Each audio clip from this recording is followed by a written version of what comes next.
time for UNA Football Night from Lost Pizza.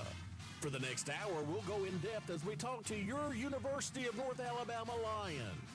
UNA Football Night from Lost Pizza is brought to you by Lost Pizza Shoals, Burnley Spine and Sport, Singing River Brewery, Alabama Health Guidance, Renaissance Eye Care, Turbo Coffee, and Brown Equipment Company.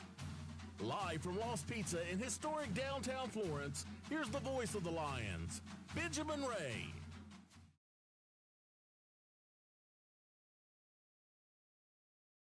Here at Lost Pizza Shoals, Benjamin Ray, Mike Ezekiel with you. And Mike, what an unbelievable crowd. I've heard multiple people say it already tonight. There's nowhere to sit. It is a jam-packed house here on this cold, rainy Monday night. You know, I think we're getting to the point here at Lost Pizza. If you don't get here by 6:30, you're not going to get a seat. So everybody's coming early and they're ready to go. A lot of people already have their food because they got here so early. So really good to see a great crowd. And we've had nonstop great crowds throughout the year. Kudos to Chuck and his staff here. They do such an awesome job. They've been so welcoming. We started with the basketball show last year. It's rolled into football this year. And all years of doing this has been the best place we've had a coaches show, so it's been a whole lot of fun. Yeah, not to mention the good food, man. I love Lost Pizza. The chicken spaghetti, by the way, that's kind of been on my mind today with the queso in it. Chicken spaghetti is a winner today. We might have to dig into that a little later. North Alabama's coming off of a tough loss to Austin Peay last week. We're trekking west this week. We're going to fly out Friday to St. George, Utah. We've been to Cedar City twice. We've been to BYU once. Now we go to our third place in Utah in the last 5 years. Kind of crazy to think a conference game coming up in St. George, but Utah Tech coming up this weekend. And Mike, the first thing that jumps out is you see Utah Tech 1-7, but nobody feels that way about them. They've played some really close games this year. Yeah, you look at strength of schedule, and I know over the last 2 or 3 years we've looked at North Alabama's strength of schedule in the top 20. Well, this year Utah Tech is number 2. Portland State's the only other team in the Massey ratings with a tougher strength of schedule, and that goes. They played the number 7 team in the nation to open the year, number 19 team in the nation after that, Northern Arizona, the NAU, not UNA. Number 8, Idaho, was their third game. So 3 back-to-back opponents that were in the top 20 to start the year. Then they had Northern Iowa, who wasn't ranked, but perennially a great program. Kurt Warner, all the history there. And then, of course, the UAC is just stacked and loaded. And all 4 of their games, they've had some tough ones here and there, but Central Arkansas, that one came down to the wire. But they're looking to snap a skid. They're at home. It's a big one for them, and they've played a lot of challenging opponents. We're going to talk to Coach Dearman about some of the geography challenges out west as well as we get set to make the cross-country trek. And, Mike, it is end of October. November will be here in just a couple of days, and with that comes the wonderful crossover time in athletics. And for the University of North Alabama, it's championship week. Soccer's in the ASUN Championship Tournament this week, Thursday, up in Nashville. They'll play Jacksonville in the opening round. Cross country opens up with their championships on Friday morning down in Jacksonville, Florida. Brian Bett looks to defend his championship from a season ago. And it feels like just yesterday we were starting our fall sports, and here we are in our championship windows. I know, yeah. It all starts Wednesday and Thursday getting started there with the soccer, as you said. And then Friday, that big cross-country race. Brian Bett won last year, looking to double up. He's got a lot of competition. And even on the women's side, we'll see what happens there. The Lions have some people that could possibly win that one as well. And then you roll into the start of basketball season. Night of Champions, we promoted that again today. That's November 7th coming up. But on November 1st, a scrimmage or exhibition, I should say, that's a ticketed event that the public can actually watch UNA basketball. Monday, women's basketball, of course, football Saturday, as we're talking about. There's a lot going on. We're in that crossover. Get over to UNA Athletics. There's a lot of things that you can see right now, a lot of excitement. I don't know if I can talk about this, but we're going to, because you get inside information on this show. Davis Farlow's in the house, cross-country Brian Bett. He's about to get he already has his championship ring, but I guess we'll debut it very soon. I'm not sure when that will go out, but pretty cool that he's already gotten to see his ring. Yeah, and he deserves it. I mean, he got the trophy, and it started as a plaque, and then he actually got a trophy that sits in the lobby of CB&S Bank Arena, and now the ring, and so deserved for him. What a mark on history he's made, and now for him to have that forever, and to try to add a second one, he's got to figure out which ring do you go to next. Do you do the other ring finger? Do you put it, somewhere on your index? Brian Bett's a guy that can collect a lot of them. It's going to be fun to see that video. Davis does a phenomenal job. All right, we got a fun show coming up. We're going to jump into it. We got Noah Gregg, emerging redshirt freshman wide receiver for North Alabama. We got Christian Burkhalter, tight end turned defensive end. We're going to talk to them coming up in just a little bit. But coming up next, head football coach Brent Dearman stops by for the first time this evening. We'll unload on Austin Peay game last week, preview Utah Tech, talk to Coach about everything else in between. So let's take our first time out. We're off and running here from Lost Pizza Shoals in historic downtown Florence. This is UNA Football Night on 93.9 The Score.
Good night down here at Lost Pizza Shoals. Benjamin Ray, Mike Ezekiel with you for UNA Football Night here on 93.9 The Score. We got the head football coach, Brent Dearman, hanging out with us. And, Coach, I have teed it up all week, putting you on the spot. You were about to tell me before we came live, but you finally ordered the Beekeeper, my go-to favorite pizza.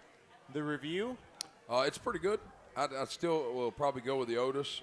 We usually, Chuck takes care of us, and we get 4 pizzas over there, so we put it in the rotation this week, and I think everybody likes it. When you get the pizza that you like here, it is really hard to branch out because for so long I had the one that I like, the pie, and then hear about the Beekeeper, so I had to try it, and now it has emerged as my favorite. So once you get your go-to, that's kind of where you go every week. Yeah, so like I've told y'all before, tonight is pizza, and then tomorrow night we get some, as a staff, we get the chicken spaghetti, and it's up there now. I really like the chicken spaghetti too.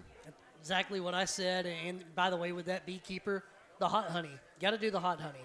It's a good little secret, well kept, but the hot honey, it really makes it. Well, that's my nickname my wife gives me. All right, Coach, let's talk some football now. Dropped a tough road one up to Austin Peay last week, a conference game, 56-28 the final score. But, Coach, we really saw a tale of two halves in that one. And one thing that we can always say is this team battled for 4 quarters after a slow start. Yeah, we've got to end the slow starts. Defensively, to kind of sum it up and with the two halves, defensively they came out and had a 3-and-out right off the bat. And offensively, we drive the length of the field. Getting to a 3rd and 3, I felt like we were in a good play, good situation, and we sell a route. I go back and I look at it, and I probably overanalyze everything. We got Destin to roll to his left as a quarterback, and maybe I'd second-guess that. Maybe we shouldn't have get him to roll to his left, and we have an incompletion there. We missed the field goal, and I think that's the 2nd or 3rd time this year that we've missed a field goal on the opening drive, which makes it kind of a deflating situation where you if you get points there, you keep momentum. And we just lost the momentum right there off the bat, and Austin Peay seized it. And we just missed too many opportunities in that first half of the game. And you look up, it's 28-7. And it's like we've done a couple games this year is you get away from who you are. You know, we want to run the ball, but once it's 28-7 and then goes to 35-7, hats off to our team. We pulled between 2 possessions at 2 different moments in that second half. They just kept fighting.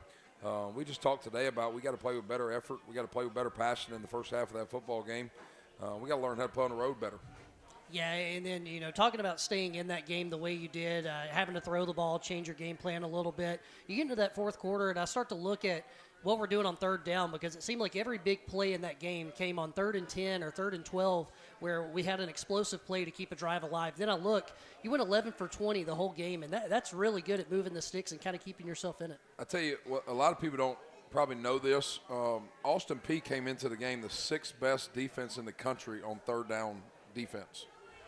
So we knew we had to change things up. If you looked at us, we were probably funkier, getting funky formations, do a lot of crazy things on 3rd down for that reasons. We wanted to for us to be the aggressors on 3rd down.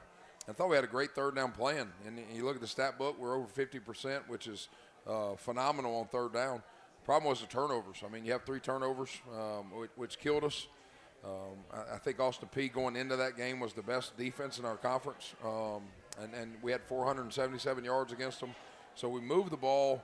We converted 3rd downs. We just got to do a better job of finishing drives. We had a missed field goal. And we had a turnover in the red zone. That's two touchdown opportunities right there. So there were some positives you can take out of that game. But at the end of the day, we need to win football games. Destin Wade, Coach, 330 yards, 2 touchdowns. He had 60 yards rushing and a rushing touchdown as well. I know he had the 3 interceptions as well. But you look at his career now, 2 years at Kentucky. I think he started 1 game. 1 year at Colorado, played in 1 game, I believe. And then he comes here to North Alabama. He's just a redshirt sophomore on paper. So each week, he's still very young in his career. But first half to second half, what kind of growth did you see?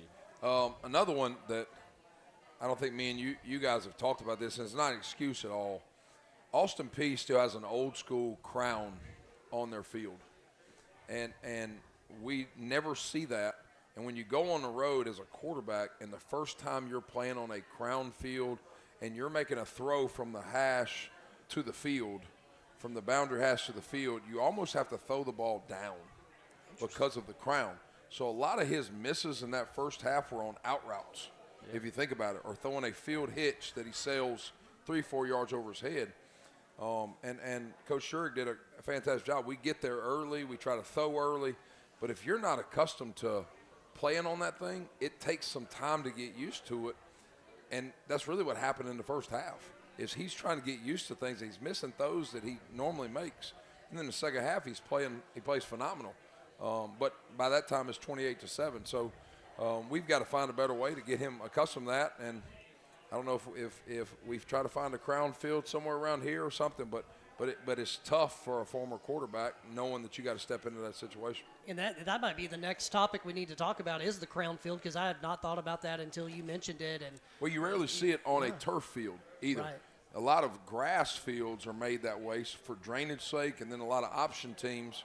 I know we've got a former Harding Bison's fan in the room. A lot of option teams like having the crown so those B-backs get to run downhill when they hit that path. Yep. Well, Austin Peay still has the crown, and they have turf, which is rare, but you just don't see it as much anymore.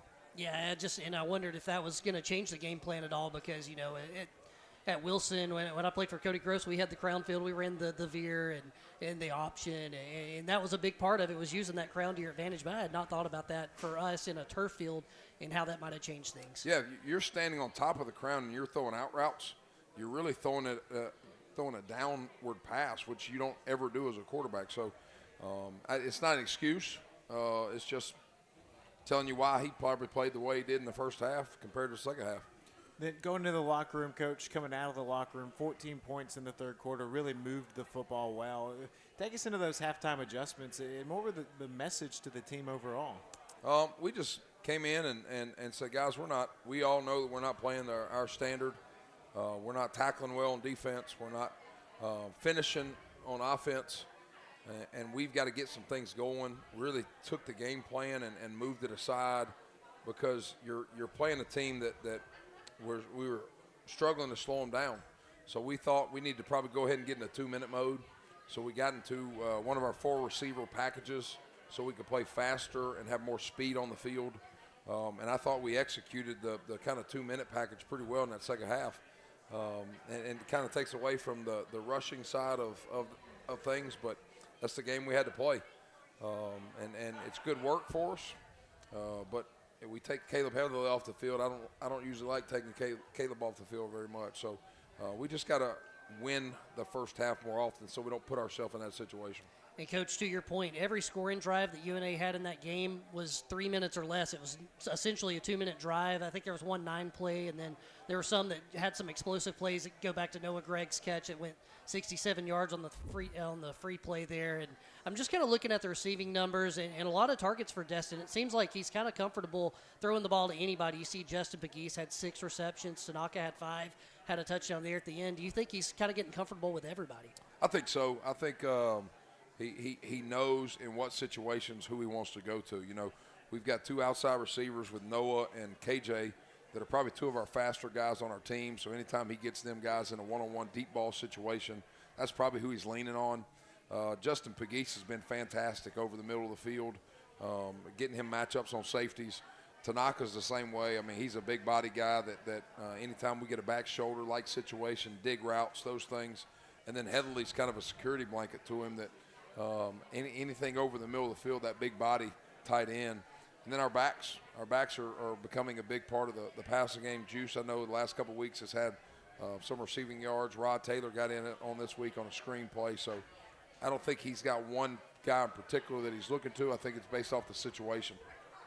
Chatting with UNA head football coach Brent Dearman. We're going to talk about some more of the individual efforts we saw last Saturday, as well as preview our trip out to St. George, Utah when we come back to Lost Pizza Shoals.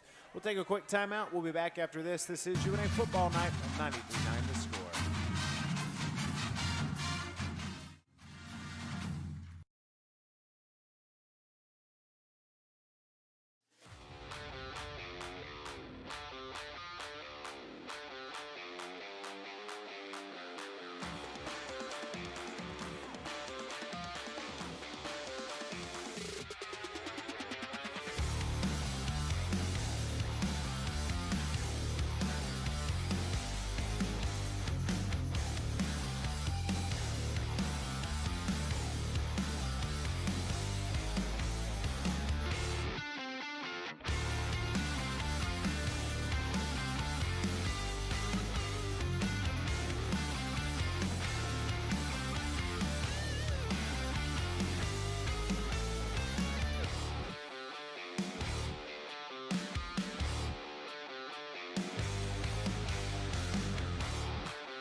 We're back with it, Lost Pizza Shoals here in historic downtown Florence. Benjamin Ray, Mike Ezekiel, and head football coach Brent Dearman. Coach, we're getting ready to get on the road. Before we do that, though, we got to talk about some of the player efforts that we had this past Saturday. And let's start with the two young men that are here today. Let's start on the offensive side of the football. And Noah Gregg, 5 receptions, 106 yards, had a 67-yard reception where he really broke free. We were just talking about him with you 2 weeks ago inside of Brawley Stadium. We had some unbelievable physical plays, but redshirt freshman, I mean, how about the huge presence he's had for you this year? Yeah, he's been big for us in big moments. You go all the way back to Illinois State, and the touchdown catch that he had going into the halftime, whatever that halftime period was in that game, the big catch he made in the corner of the end zone right there on the fade ball. 2 weeks ago has the post route right in front of the suites area right before halftime, and then the game he had this week was huge. I mean, we needed that play, that 67-yard reception. It was a much-needed jolt of energy when he did it. So he's been amazing for us, but like I've always bragged about him, that guy grew up a UNA fan. So it means more to him than most of our team. And he shows it by the way he practices and plays every day. He was raised the right way. Mom and Dad are in the building tonight. It's good to see them. But he's got a phenomenal work ethic, which makes him what he is. And just an amazing human interest story, too, of how he started as a walk-on and local guy, making his name for himself, gets a scholarship, and comes up through the ranks. And he's definitely done it the right way. And you think about hard workers on this team and team players. Noah Gregg defines that to a T. Absolutely. There's only one neck. I'm trying to get him to grow an actual full mustache. He's got kind of a half mustache type thin thing going on right there. Don't know what's going on there, but everything outside of that, love it about him. Fantastic kid. Like I said, he's raised the right way. When he came out of high school, I think he weighed about $155 coming out of high school, and then he's worked his tail off. His best buddy is one of our fullbacks, Micah, and Micah loves bench pressing every day, so that's probably helped Noah to put some weight on. And you know me, Coach. I'm a proponent of everybody growing facial hair. You and Coach Cruz both have shaved at various times, and I've been like, hey, no, we got to bring it back. So we'll encourage him to get that facial hair going. My wife doesn't let me full shave anymore. She tells me I look like I'm 12, so I have to keep a beard now. Good. It's part of our marital agreement. Let's jump over to the defensive side of the football, talk about a couple different dudes. And let's start with the one that's here tonight, Christian Burkhalter, and talk about the year he's had where he was your first mid-year signee, comes in to play tight end. Mid-year this year moves to the defensive side of the football, gets a big strip sack on Saturday, Coach. It's been quite the story. I tell you, there's so many connections with football world. I don't know if you two knew this. Chris Parsons, the quarterback at Austin Peay, I was his first offer coming out of high school. So after the game, he was waiting outside the locker room for me to hug my neck. I hoped he didn't play as well as he did, but back then I knew he was a good player. I offered Christian Burkhalter coming out. I don't know if I was his first one, but I was pretty close to his first offer coming out of high school. He ends up blowing up, has Oregon, UCLA, everybody in the country offered that guy. But to be able to get him back and to coach him, we brought him here to play tight end. Had a good start to the year as a tight end with injuries and things at defensive end. We said, we got the perfect guy to come in and play well early. And for him to be a tight end 3 weeks ago and to turn around and be the defensive player of the game this week, it's pretty amazing. It speaks of his talent level, speaks of the motor that he plays with. So we're really glad to have him and his younger brother here as well. Younger brother couldn't be here tonight because he's in study hall. So here you go. Good place to be to miss this, but Christian, talking about him, a very athletic gentleman. We know that, and we know his physical presence, but the person Christian Burkhalter as well, and what he means to UNA. First time I met him, I said, "Hey, you're from Georgia Tech, right?" He's like, "Yeah, but I'm UNA now, and that's my identity," and that meant a lot to me, seeing that he's here and he's committed. Yeah, and we're fighting like crazy to get him for another year. There's a chance we can get a medical red shirt for him and have him back. Don't know what he'll be next year, tight end or DN if we do get him back, but he'll be a UNA Lion. That's all I know. Shohei Ohtani, maybe both ways, right? Yeah. There you go. Tango McCauley, Coach, I feel like the last couple of weeks he's really come along at the linebacker position, and he opened the game on Saturday with a monster hit, a big old boom, but Talk about the steps he's taken this season. You know, Tango's a junior college linebacker that we took that only played linebacker for about 2 years in his life. He played some different positions earlier on, moved to linebacker, so he's really just getting his feet underneath him now. Coming here, getting in Coach Carabola's defense, he's learning the ropes to it, and you're starting to see him grow every single week. First play of the game, he makes a heck of a tackle, kind of a tone-setting play early on. He runs down on kickoff and is a bully sometimes on kickoff. He's the spark plug. I kind of challenged him today and said, you know, somebody has to be the voice and somebody has to be the persona of this defense, and you've got the ability to do it. So kind of challenged him to come out of his shell a little bit more even. Yeah, and another guy, DeMarcus Robinson, we talk a lot about him, but his stats really jumped out to me, knowing that he had 9 solo tackles. And it seemed like every time Austin Peay seemed to break through a little bit, he was there to stop it. I mean, he made a lot of big plays to save some yardage. Yeah, he can run really well. And when you have a wheel linebacker that can run, he can fix a lot of things. So he's doing a lot better than we even planned that he would play. So he's another guy that he's a joy to coach, comes in, gets extra work every day, works his tail off. So when you got those type players, it makes going to work every day fun. Right, I'll tell you what, I got to give a shout-out real quick. So last week I talked about chicken pot pie. Yep. And Caleb Headley's mom made a chicken pot pie for the staff. Oh, that's and great. brought it yesterday. So give her a shout-out. It was amazing. I ate it for dinner last night and lunch today. So good you got to eat it twice. That's so phenomenal. good I ate it twice. So let's start. Chicken pot pie this week. Last week it was the lemon drop. So Yes. what's the next thing So you can speak into existence? Whatever Brian needs texts me to talk about, I ended up finding a way to get it. So I'm going to ask Brian I'm going to text him for things I need. Let's get some wish ice cream list. sandwiches Yeah. or something on set. Comes to life. Coach, let's talk about our trip out west to Utah. And first of all, it's kind of wild, right? A team from Florence, Alabama in the southeast going out west to Utah to play a football game. And it's not a season opening game. It's a conference game right in the middle of the year. A 3-hour, 40-minute flight. You only lose an hour going out there. Sometimes it feels like you're going to lose more. But just the challenge of that long road trip, Coach, just how daunting is it? Well, the flight's going to be about 15 minutes for me because I'm going to pop a Dramamine right as soon as we get on the bus. So I will not feel it. But it's a lot better. I go back to the D2 days when you had to make the bus rides, the 6-hour, 7-hour bus rides. A 3-hour flight is a lot better than a 7 or 8 hour bus ride. I remember going from Russellville, Arkansas to Northwest Oklahoma State in the panhandle there, and that was miserable. So I will take a 3-hour plane ride without a doubt. Yeah, and the geography of Utah is so different. Kind of like Alabama, we're in the north here, but, you got the beaches if you go a little further south. But Utah's a little different, too, where you have mountains in some areas, like southern Utah, who's not too far from St. George, but you had to prepare for that elevation. It was a lot colder. Here, you're more in the Mojave Desert, kind of like right near Las Vegas. A little different climate that we're preparing for this Saturday. Yeah, when we went to southern Utah last year, I think they're like a mile above sea level. So we actually had the oxygen tanks and all that stuff on the sideline.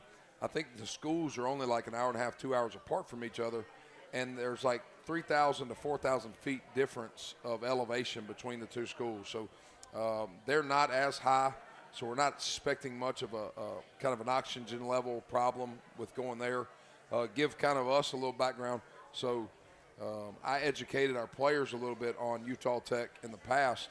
As a former D2 transition to D1 university, Utah Tech is the old Dixie State. Yep. So we're taking the heart of Dixie to the old Dixie State this weekend.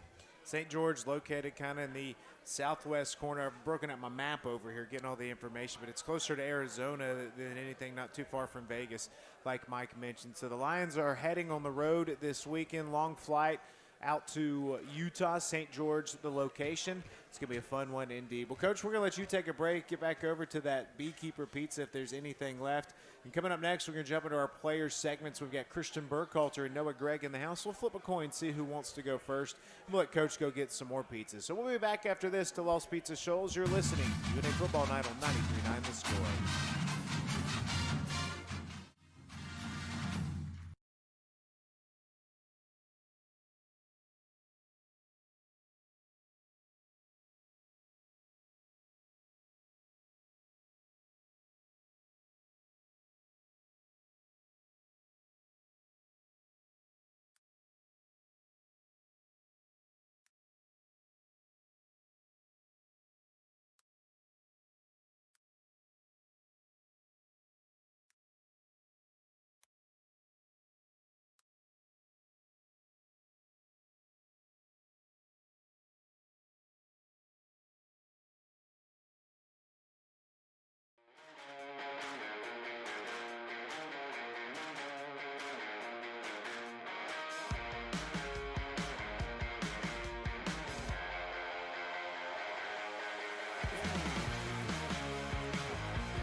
right, we're having fun down here at Lost Pizza Shoals, enjoying some great pizza, some good fellowship, and, of course, some football talk. And we're happy to welcome to the show for the first time Christian Burkhalter, first year at North Alabama, originally from Mobile, Alabama, played at Spanish Fort High School, spent some time at UCLA, spent some time at Georgia Tech, but most importantly, now he's a UNA Lion. Spent some time playing offense as tight end, spent some time playing defensive end. Christian Burkhalter, you've been a busy man this year, bouncing back both sides of the football. We appreciate you joining us this evening. Sir, thank you for having me, Mr. Ben and Mr. Mike. You bet, man. So let's start with this. The jump from tight end to defensive end. How did it come about? Did you approach the coaches? Did they come to you? Did you want to do this? I want to do whatever they want me to do, honestly. And so I've played DN a lot in my career. And when Coach came to me and said, "Hey, man, we want you to come off the edge," I said, "Let's do it."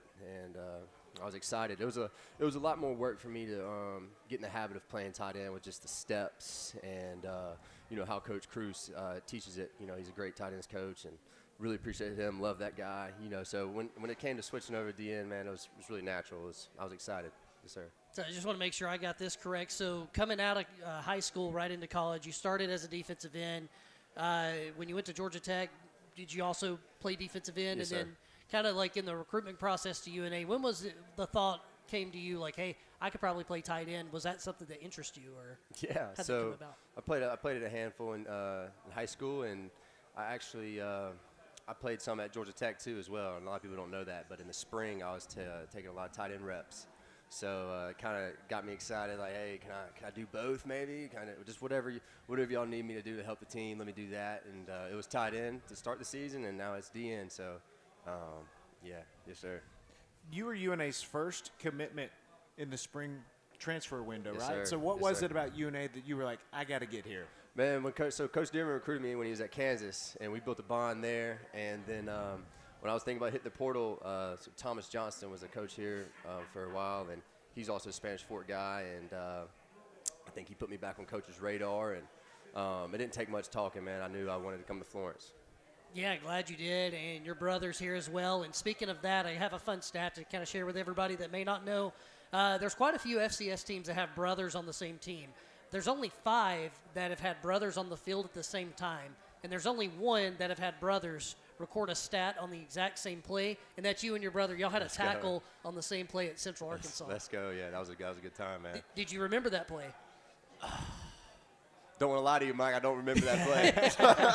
I think I was looking to the sideline to get the call for the next one. But, Probably, right. But, yeah, no, we went back and watched it together, and we were like, look at there, man. So love Bishop. That's my dog. We push each other every day. He pushes me, man, and, to be great. And, yeah, man, that's my dude. Yes, sir. Football family, right? Yes, sir. Yes, sir. Talk about the role football has played in your life. Well, my dad played at Auburn, and my older brother played quarterback at Rhode Island, and we've always been around ball, man. And I used to always foul out of basketball games. So my dad came to me one day, and he's just like, "Man, we need to find you some shoulder pads." And we did, and I'm happy we did. I love this sport and this game, and yeah, man, it's been a blast, and it's good to have everybody bought in football in my household. So your dad played quarterback at Auburn, right? So he played tight end. He played tight end. And he was okay. there. He was in the same class as Bo Jackson. Okay. Yes, sir. Okay. Well, tight end from him, your brother played quarterback, and then you and your other brother both on the defensive side of the football. Yes, sir. Yes, sir. At least when we got to high school, we all played quarterback growing up. Okay. But I realized I didn't want to do that much longer. When I hit about 8th grade, I want to hit people. So I'm glad I'm getting to do that now. Everything's coming to fruition. Well, let's go back to this because you talked about your dad being in the same class as Bo Jackson, right? Yeah. You know who was a coach at Auburn at that time, Ben?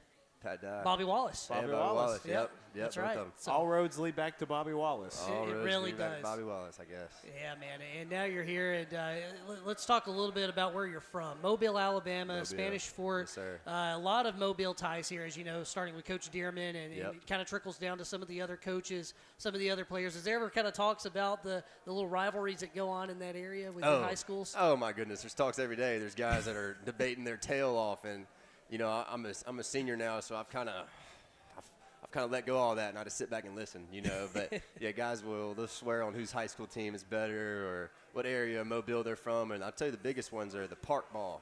Park ball in Mobile is huge, right? So I played for West Mobile Buccaneers, but there's the Cottage Hill Steelers and Navco Vikings, and it's these youth leagues, but it's serious football down there, man. I mean, it's serious football. So that's where most of the discussions come in and all the arguments in the locker room. Yeah. Obviously, you and Bishop are playing together now, but were you guys able to play much growing up, or was it too much of an age gap? Is this kind of the first time it's kind of come full circle?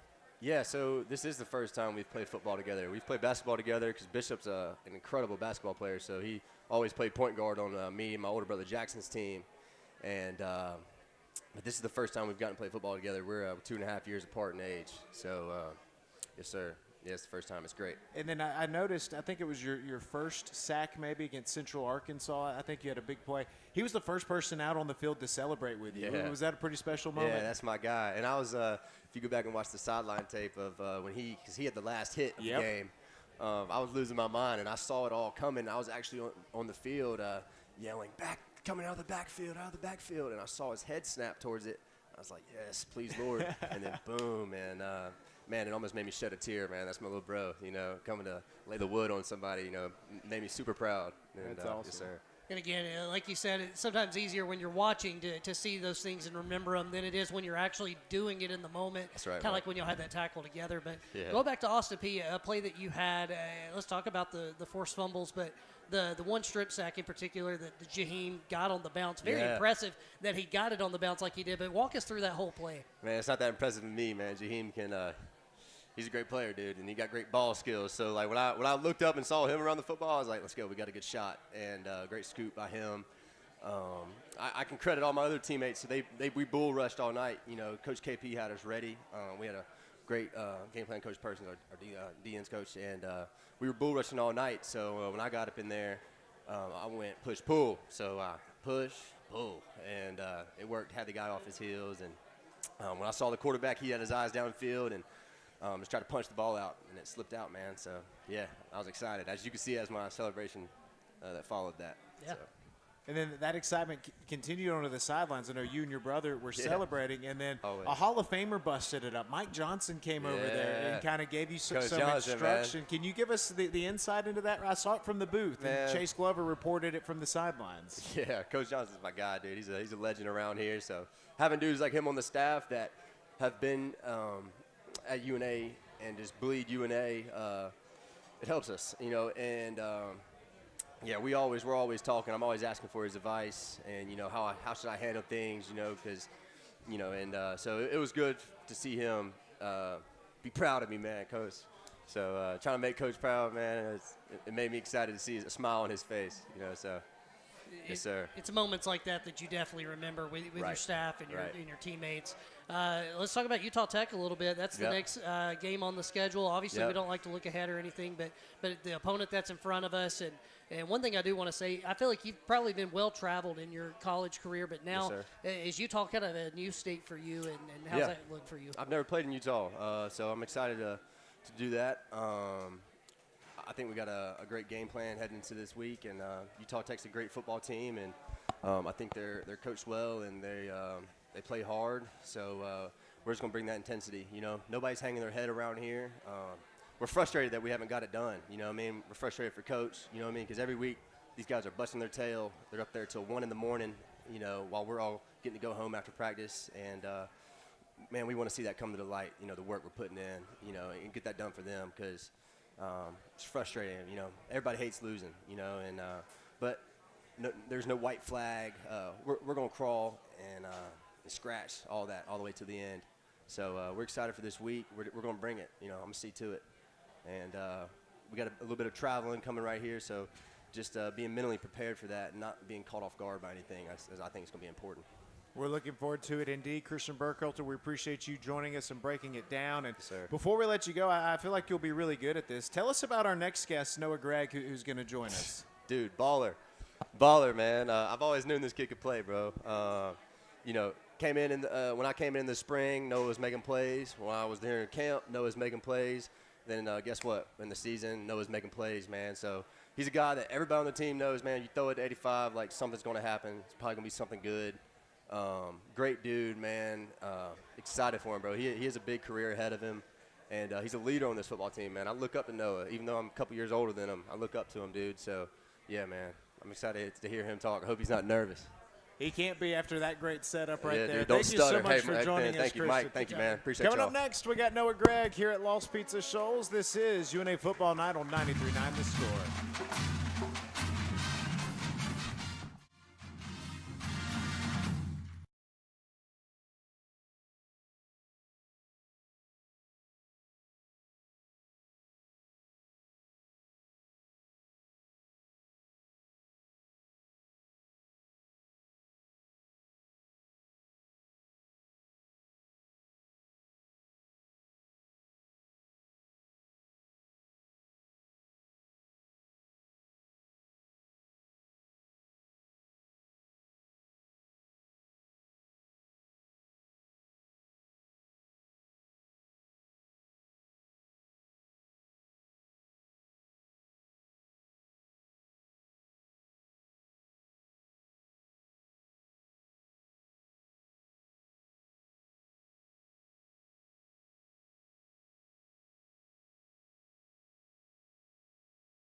Getting things set up here at Lost Pizza Shoals. This is UNA Football Night on 93.9 The Score. Benjamin Ray, Mikey Ezekiel.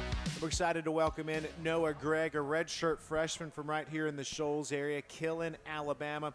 Played at Brooks High School. And his first year of real action, 15 catches, 223 yards, 4 touchdowns, coming off of a big weekend against Austin Peay on the road, over 100 yards receiving in that one. Noah, thanks for joining us here this evening. And how you feeling this year, kind of having a breakout year? Yes, sir. Thanks for having me on. I've been feeling good. I've been grateful for the opportunities I've been given. Before the year, I set a goal for myself. I just wanted to get on the field and help the team win however I could, and I would do the best of my ability to do that, however that was.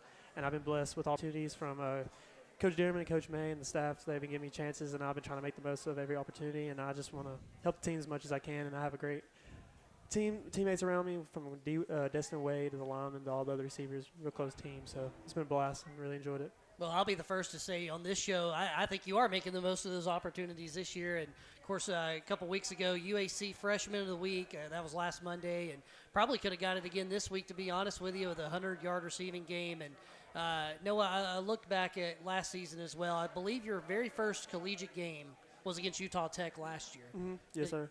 Walk us through that moment, what it was like knowing you were suiting up and you actually hit the field for the first time. It was funny because Coach Dearman was walking on the sideline. He said, don't be nervous. I was like, nervous for what? He's like, you're about to go in. And I looked at him like he's a little crazy, I think. But he's like, so they got me ready. I knew I was about to go in. And I was like, I mean, this is a moment I've been looking forward to my whole life to get to play college football and at UNA, a team that I grew up watching a lot of. And it was kind of crazy. I remember before the snap even having sitting there like, dang, I'm really on college football field right now, about to take my first snap. So it was a really cool moment. Let's talk about that UNA fandom that you grew up with, and the University of North Alabama. Where did that connection come from for you being a local person? Well, you always hear about UNA being from around here. My dad's dad, my grandfather, he was always a huge fan, always had season tickets and stuff like that. And I remember I was probably like 7 or 8. The first game I went to, he took me to the bookstore and got me a hat, hoodie, and things like that. And, just started from there and going to games and stuff, and, like, always enjoyed watching and thinking it was so cool. I always wanted to be them and be on that field one day. And, so you always remember growing up, hearing about UNA and going to games and stuff with family. And also what's really cool is when you got to UNA last year, it was obvious that you were in the receiver room a lot. They all thought high of you, and seeing you with Takari Ginabrew all the time, seeing you with your old teammate Kobe Warden, and seeing what he did in high school and now what he accomplished at UNA, and now you're kind of following that footsteps too. What did those guys from last year and even the ones in the room right now mean to you? Oh, yeah, for sure. TK and Kobe, they were Kobe Warden especially, he went to Brooks, and I always looked up to him when I was probably 8th grade. I think it was his senior year. And I looked up to him then, and I stayed in touch with him, and he would give me, like, advice on things I would send him from, like, my past games in high school and stuff like that. And then it was really cool to get to play with him his last year, and he really helped me out, give me pointers on stuff, on my routes, just different things I could do to improve. And same for TK, because, TK is a taller guy like me as well, and he came in around my size. He told me that I was going to get bigger here and keep getting better, and he gave me a lot of advice. But Tanaka Scott on the team now is somebody who has really, like, helped me, I feel like, develop and grow as a receiver. And he's been pushing me to be better and challenging me, and he holds me to a standard. And if I don't meet the standard he holds me to, he lets me know, and he's always pushing me to be the best receiver I can be. First career touchdown catch against Northeastern State. What do you remember about it? Well, I remember Coach Dearman called the play, and I knew that I was going to be going in motion. And I had during the week, I'd got that ball a few times, so I was like, I knew like there's a chance. I was like, just make sure I catch it. But I remember going in motion, and I just feel kind of slow motion when he threw me the ball. I feel like it was in the air forever, and I was glad I was able to make the play. And I had my mom and dad over there behind the end zone, and they got to see it first, like front row, basically, right there. And so that was a really cool moment that I'll remember forever for sure. Dream come true. And what is it about your touchdowns? You've got 3 of them inside of Brawley, but I feel like you get beat up by your teammates after you catch them. Like you're getting hit, you're getting whacked, you're getting tackled down to the ground. What is it with those celebrations? It was Tanaka, the last one, right? Oh yeah, I think Wade got you on the first one, maybe. Oh yeah, they all come over there and beat up on me, I guess, every time I get in the end zone. But no, it's just I got great teammates, and I'm very grateful for all of them. I feel like I'm very close to all my teammates, and I know that I got their back every Saturday, and I hope they know the same for me. And it's just great to have guys like that is excited for you like that every time you make a play, that they're happy for you. And I just got great teammates, and yeah, they like to beat up on me, I guess, a little bit every time I get in the end zone. And I love looking at this photo that keeps popping up on my computer from the Northeastern State game. It might be the best photo we have all year, but you have 4 touchdowns in the last 6 games. Do you have a favorite one or any of them that stand out to you, or is it just that first one, you think? I don't know. Probably the first one's probably the most memorable because it was the first one. I don't necessarily have a favorite one. The homecoming one was pretty cool because of it was the last homecoming game in Brawley, and, I grew up going to UNA games, and Brawley being, I know it's a historical stadium, and so it's pretty cool to have my name a part of that. So that was probably my favorite one. Let's wrap it up with this. Big game coming up this weekend on the road, but for you, this is just your first year. You got 3 more years after this. Have you thought about how cool it's going to be that you're going to get to play the next 3 years at Bank Independent Stadium? Oh, yeah, it's awesome. I look forward to it. UNA has been going on the up, and it's going to continue to do that, and with the new stadium and stuff, and I can't wait. It's going to be awesome, and to get to be the part of the first team to get to play in that stadium for years to come, just like Brawley had. So it'd be cool for sure. But yeah. Well, no, we appreciate you joining us, man. Let's get some more touchdown grabs. And hey, last game at Brawley sounds like a good time for you to maybe break a couple of touchdown records or something like that, don't you think? Yeah. I'll try my best. Awesome. Thank you so much for joining us, man. Yes, sir. Thank you. Thank you. That's Noah Gregg. We'll take one final timeout. When we come back, head coach Brent Dearman will rejoin us to wrap up this week's edition of UNA Football Night from Lost Pizza Shoals on 93.9 The Score.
Man, time flies when you're having this much fun. Benjamin Ray, Mike Ezekiel, and head football coach Brent Dearman back here at Lost Pizza Shoals in downtown Florence for UNA Football Night. It was a jam-packed evening of talk. We appreciate everybody coming out. There wasn't a table open out here. We'll be out here every week. Heads up, we might actually change next week's show. We'll get that finalized and let you know we may actually be here next Tuesday, but we got some more things to finalize, but just want to throw that little disclaimer out there. Coach, it's time for a Burnley Spine and Sport preview. Utah Tech, the opponent. What's the outlook? I mean, they're a tough team. They've played the hardest, if not the second, I think the second hardest schedule in all of football. They had a great win against Northern Iowa, which is a great FCS program. They've had some really close games. I know they're a one-win team, but they've played a lot of teams close early in the season. They got a scrappy quarterback that came in here at our place last year. I thought the world of him. He's a lefty that can run really well. They're kind of playing two guys right now. I think they fly around on defense. Their head coach does a great job. He's a defensive-minded guy. We've got some connections through the coaching profession. Him and Coach Taggart were on the Stanford staff together. So know a little bit about him through Coach Taggart. But I think they're a great program that's kind of building. So we've got to find a way to go on the road and get a win on the road. Right now we're 2-1 at home, and we've got to be able to take that same energy on the road. Coach, last thing as we wrap up this week's episode, you got a lot of players here tonight, here supporting their teammates, and it's that way every single week. But and they're asking about coaches coming as well. That's going to make you really happy about this program. We've got not just a team, we got a family. And what's pretty cool about this team is every week there's 10 to 12, sometimes 15 other players that come and support the teammates. I told y'all this earlier when Christian Burkhalter walked in and saw me, big smile on his face. He said, "Hey, is Coach Caraboa coming tonight too?" I said, "Yeah, he's on the way." So it just tells you these kids care so much about their coaching staff. They care so much about each other that they come out and support. We've got families out here tonight that are a part of our family as well. So I think, the wins aren't there yet is the key word, but we're building it the right way. We're building it with good people. We've got great people on staff. We've got great people in the building. So I love coming to work every day.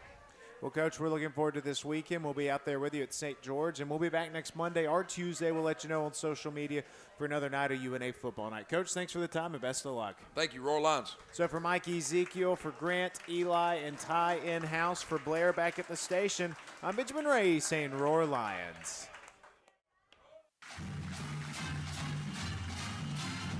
You've been listening to UNA Football Night from Lost Pizza. Tonight's show is brought to you by Lost Pizza Shoals, Burnley Spine and Sport, Singing River Brewery, Alabama Health Guidance, Renaissance Eye Care, Turbo Coffee, and Brown Equipment Company.